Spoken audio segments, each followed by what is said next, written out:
Howdy, folks, and welcome to Untold Tales from this side of nowhere. I'm Connor Jones, your host, and I'm bringing you a story from that tiny town in the middle of nowhere in northwestern Wyoming. It's not Emblem. It's not Fenton. It's not Kane. Gosh, there are a lot of tiny towns up here. It is Poverty Flats, Wyoming. Before we get rolling with this week's Untold Tales Retold, here's a message from our sponsors. This week our sponsor is Basin Pharmacy in Basin, Wyoming.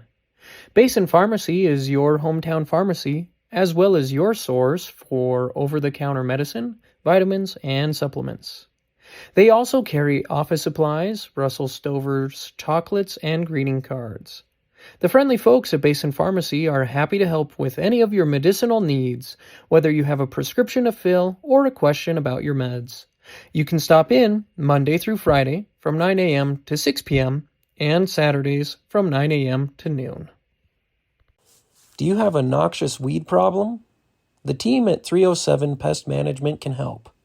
We offer residential and commercial noxious weed management that is safe and affordable. Whether you have a parking lot, a yard, or some production land that needs treated for noxious weeds, 307 Pest Management is ready to help get your weeds under control. Give them a call today for a free quote at 307-250-0614 or send an email to 307pestmanagement@gmail.com. Well, my son Ruben had his first day of second grade yesterday. He's going to stay in Powell and go to Southside Elementary. We were not able to sell our house, so for the foreseeable future, I'll be commuting over to Burlington to work, and it'll be good to have the time to unwind and make some phone calls, talk to siblings and stuff.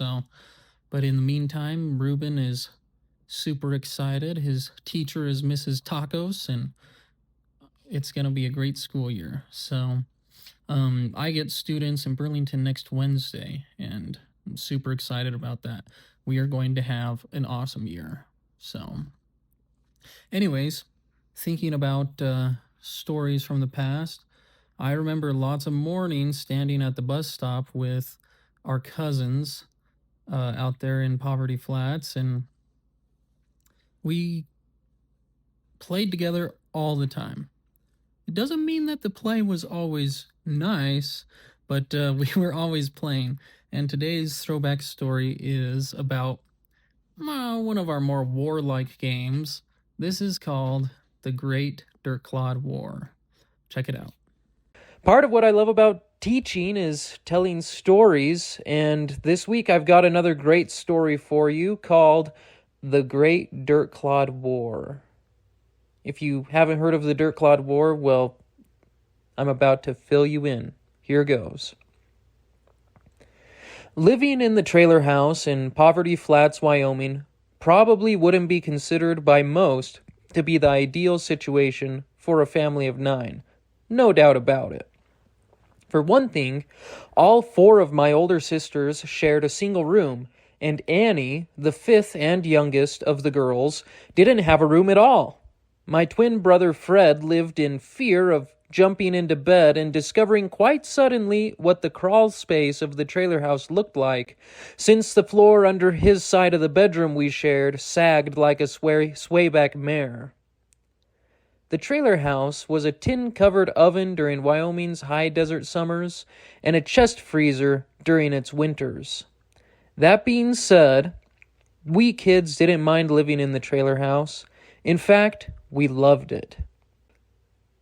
One of the great advantages of living in the trailer was the fact that we lived right next door to my Aunt Janet and Uncle Mark and their kids, Billy, Nick, Maria, and Nellie. They owned a cute little pink house next to the trailer, and Fred and I were inseparable from our cousins Billy and Nick. We 4 spent nearly every day of summer running wild around Poverty Flats, playing army, shooting bows and arrows, exploring the hills, and generally getting into as much trouble as we could stir up. About the time Dad began work on the house, Aunt Janet and Uncle Mark were adding on to their pink house, which was getting pretty cramped for their family of 6. While the addition created a good deal of extra work for my aunt and uncle, it also had a byproduct that was not lost on us kids. That is, 2 large piles of dirt.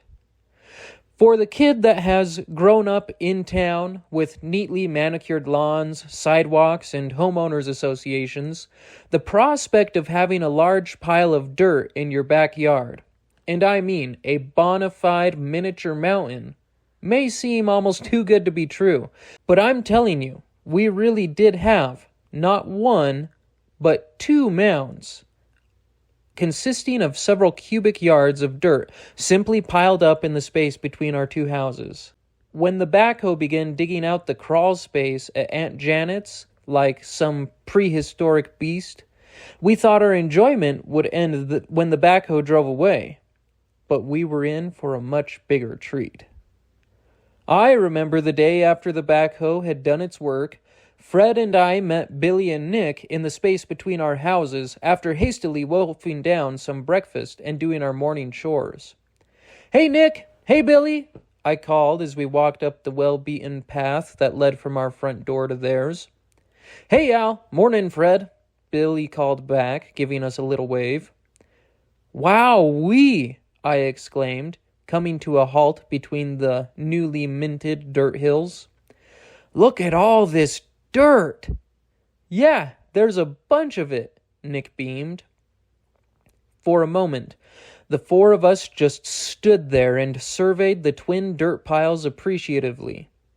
The bright summer morning sun illuminated the rich brown hues of the dirt, and the mounds stood like twin sentinels, solid and silent. You could almost hear the wheels turning in the heads of us 4 boys as we contemplated in awe this new gift, the one that would make this summer one of the best we had ever had. "Hey, do you know where your dad keeps his shovels?" Billy finally asked, breaking the awestruck silence. "Oh yeah," Fred grinned. For the first couple of days, we merely tested the dirt piles to see what they were made of. We started by digging a hole in one deep enough we could stand in it. The clay content of the dirt was pretty high, which meant the dirt hills were basically a solid mass, and we discovered that this meant we could carve holes that held their shape quite well. By this time, Billy and Nick's oldest sister, Maria, had taken an interest in our activities, and she surprised us by orchestrating the addition of a short tunnel that connected the pit we had dug to another hole at the top of the hill. To the untrained eye, the tunnel was little more than a strip of dirt separating the 2 holes, but to us it was a major feat of engineering. We probably spent an entire day climbing forward and backward through the little tunnel. The excavators of the tube in London couldn't have been more proud of their accomplishments than we were of ours. Yes, the tunnel and our excavation projects were neat, but perhaps the greatest discovery we made about the properties of the dirt hills was the presence of several large dirt clods.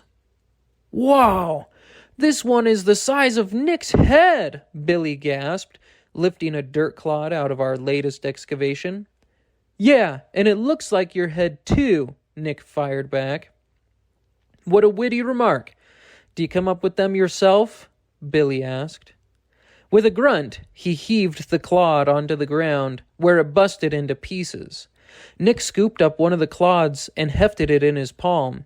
Then, taking careful aim, he sent it flying to the other hill, where it landed with a satisfying little explosion of dirt.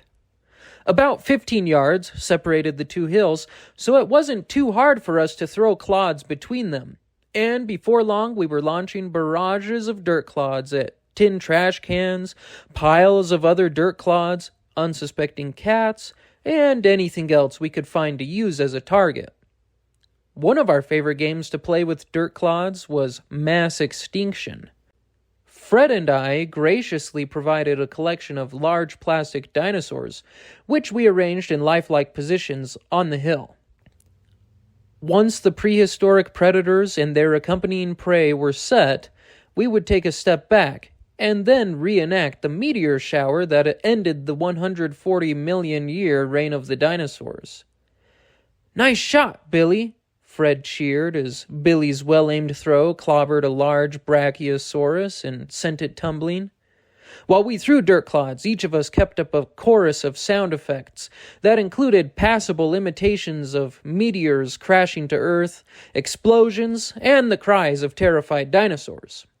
The trio of trouble, as my 3 oldest sisters were commonly known, were sitting close by and cast annoyed glances our way from time to time, just to make sure we were completely aware of how dumb we looked and sounded. "Incoming!" I yelled, and let another dirt clod fly. It landed with a satisfying thud and shattered into pieces in the middle of a huddle of dinosaurs, showering them with dirt. One of Nick's clods hit the ground and rolled, plowing a path through the unsuspecting reptiles, not unlike a cannonball tumbling through lines of infantry. "And that," Billy grinned, "is how the dinosaurs went extinct." He made a great show of dusting off his hands for dramatic effect. "Yeah, maybe if the dinosaurs ran away a little faster, they wouldn't all have gotten wiped out," Nick chuckled. "Yeah, they're almost as fast as you," Billy jeered. Nick frowned. "Oh yeah? Well, I bet I could hit you with a dirt clod at a dead run," he retorted. "Wanna bet?" Billy took off running, and Nick scooped up a dirt clod and chucked it as hard as he could. It went sailing over Billy's shoulder and hit the ground inches away from where the trio of trouble were sitting on a blanket, holding a tea party like a posse of princesses. They didn't seem to appreciate the interruption to their festivities. "Who threw that?" Candace sputtered, wiping dirt from her eyes. As soon as she could see again, she fixed us boys with a frosty glare that would have frozen over one of the Great Lakes. Fred and I quickly pointed at Nick, who looked hurt. "What? Me? Don't look at me," he huffed. The trio rose slowly from the ground, murder glimmering in their beady black eyes. "Nick!" Beatrice howled. "You could have broken my tea set." With this, she gestured angrily at the pink plastic princess plates on the ground in front of her. "I wasn't trying to," Nick retorted. "Come on, guys, help me out," he said, turning to Fred and I. "You're on your own," Fred said, shaking his own head. Young as we were, Fred and I knew better than to cross the trio when they were this incensed.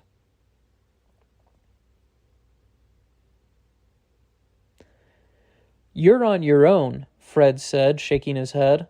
Young as we were, Fred and I knew better than to cross the trio when they were this incensed. "Well, you would know if I was aiming at your tea set," Nick continued, turning back to the girls. "Oh, yeah?" Beatrice growled. "Yeah, if I were aiming for your stupid tea set, I would have broken it, now wouldn't I?" he declared. "I bet you couldn't hit the broadside of a barn," Alice blurted out. "If that's the case, then he wouldn't have any trouble hitting one of you," Billy retorted, joining Nick. "Hey, that was uncalled for," Fred said. "Yeah, that's my sisters you're talking about," I added, folding my arms across my chest. "If they're so confident, why don't we see how good they really are?" Candace announced. "This means war." "You want to go to war?" Billy asked, a little taken aback. "Yeah," Candace nodded. "We're going to have a dirt clod war. You guys take that hill, and we'll take this one. We fight?" she said, pausing for a moment to build some suspense. "Tomorrow at noon." Preparations began in earnest. Billy and Nick had soon recruited Maria and Nellie to join their ranks, and Candace devised a plan to create ammunition she was sure would knock our cousins down a peg or two. The projectiles were formed by mixing up a batch of clay in a little tyke's wheelbarrow and then forming it into balls around a quantity of sawdust, which was available in ample amounts due to the construction of Aunt Janet and Uncle Mark's addition. To top it all off, a rock was pressed into the center of the ball.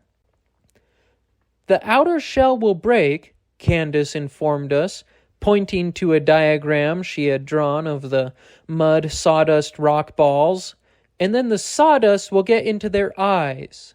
The rock will obviously do the most damage possible. I don't think the minds behind the Manhattan Project could have been prouder of their work than she was of hers.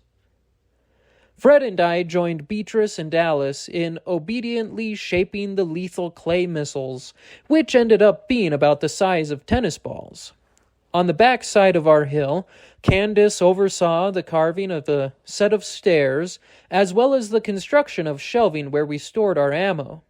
Meanwhile, Billy, Nick, Maria, and Nellie didn't seem to be doing much to get ready for the fight. Aside from the pits we had already dug in their hill and the tunnel that connected the two, they didn't do much except rake the surface of their hill to create a soft outer layer of dirt. "What are they doing? Gardening?" I scoffed as Billy ran the rake back and forth. "I don't know, but they don't know the first thing about preparing for war," Beatrice sniffed haughtily. The day of the battle dawned clear and warm. Candace outfitted us with bicycle helmets, and we marched in formation to the dirt hills with military precision. Where our parents were, I still have no idea. Billy, Nick, Maria, and Nellie were already there waiting. I noticed they weren't wearing any armor, and I couldn't help smiling to myself as I adjusted the pink butterfly bicycle helmet Candace had given me. Apparently, with the war effort, materials had been scarce, so we all had to make some sacrifices. "Good morning," Candace nodded curtly to the opposing army. "Are you ready to lose?" Maria fired back, baring her teeth in a fierce grin. "Ha! You wish!" Beatrice yelled. "We fight until one side surrenders," Candace announced. "We'll see who can hit the broadside of a barn now," she continued, shooting daggers at Billy with her eyes. Adults, still glaringly absent from the proceedings, we manned our defenses and armed ourselves with Candace's mud sawdust rock balls. "Ready?" Candace called across no man's land to our cousins. They grinned back, dirt clods clutched in their own hands. Billy held the lid of his mother's trash can in one hand like a shield, and he was perched jauntily on the edge of their hill. "Ready!" Maria called back. "All right, let's start!" Candace yelled. Pandemonium ensued. We quickly discovered that our aims were not in fact as honed as we might have hoped, and most of the projectiles we hurled toward the foe missed entirely. Occasionally, one would thud solidly into the soft dirt Billy had raked up on their hill, and rather than exploding, as their dirt clods did on our carefully crafted stairs, they merely sank into the dirt. Before we knew it, our cousins were using our secret weapon against us, and I found myself cowering as mud sawdust rock balls whizzed past me. Billy yelled like a rodeo clown at a roundup and used his trash can lid to deflect every dirt clod that came near him. They exploded with little puffs of dirt and a series of loud clangs, but the noise of his shield didn't compare with the shrieking of the trio of trouble. Like so many banshees, they screamed and threw dirt clods, dodged, and occasionally found their mark. Maria had been hit on the leg, and she wasted no time getting revenge by pegging Fred on his shoulder. One mud sawdust rock ball that Nick threw back to us soared over our heads and came down with a crash onto our ammo store, and our shelves of neatly arranged dirt clods collapsed, sending the balls of clay rolling and bouncing. The stairs were in pieces, and our fortress looked like it had been the center of an air raid. For their part, the cousin's hill was littered with dirt clods, and Nick was sucking a bleeding knuckle. Throwing caution to the wind, I leapt from our defenses and ran down to the foot of the hill, hoping to reduce the distance I had to throw and thus improve my aim. One unintended consequence of this maneuver was the fact that it also improved the aim of my adversaries, and even while I hit Nellie square in the kneecap with a dirt clod, Billy drew back and sent a mud sawdust rock ball screaming toward my head. They say you don't hear the one that gets you, and such was the case with me. The ball of clay, dust, and rock hit me solidly on the left ear in spite of my butterfly bicycle helmet, and a shooting pain ripped through my head. Miles away in the nearest town, people stopped mid-conversation when they heard echoes from my screams. I don't know whether the others heard me screaming or not, because before I had rubbed the sawdust from my eyes, they had all inexplicably disappeared. So it was that I ran bawling to find my mother.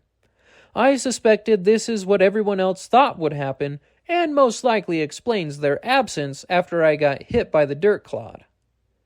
With no clear winner, the great dirt clod war ended as abruptly as it began. Mom worked her magic and healed my aching ear with the application of a single Band-Aid, and my friends suddenly appeared again once Mom sent me outside with a warning to be careful. Needless to say, we never did have another dirt clod war, but I think if I ever get the chance to build an addition to my house, I'll make sure to leave the dirt from the crawl space in a large pile, or maybe even two, in the backyard. My kids are sure to figure out what to do with it. Well, there you go. Another untold tale from this side of nowhere. It's been a long time since I threw dirt clods. And really, I don't think there's anything better than growing up right next door to your cousins. To this day, they're still like brothers and sisters to us, and it was really a great way to grow up. Well, you may not be aware, but our podcast has almost reached 1,000 listens. So, be sure to let your friends know we're sitting right at about 960 listens right now, and it wouldn't surprise me if we can break 1,000 with this episode. So, I'm pretty excited. It's a big benchmark, and I've been podcasting now for just right around 8 months, so this first 1,000 listens is a cool milestone. We're pretty excited. So, as always, if you want to get in touch with me and talk about any of the fights you had with your siblings growing up, you can send me an email at untoldtalesthepodcast@gmail.com. You can also follow us on Facebook and Instagram, and listen on Spotify, Apple Podcasts, the Podbean app, and Google Podcasts. So, it's really been fun sharing this story with you, and I hope to share many more. As always, have a great couple of weeks, and this has been Untold Tales from this side of nowhere, where we work twice as hard for half as much, and still find time for the important things, like fishing. Catch you next time, folks.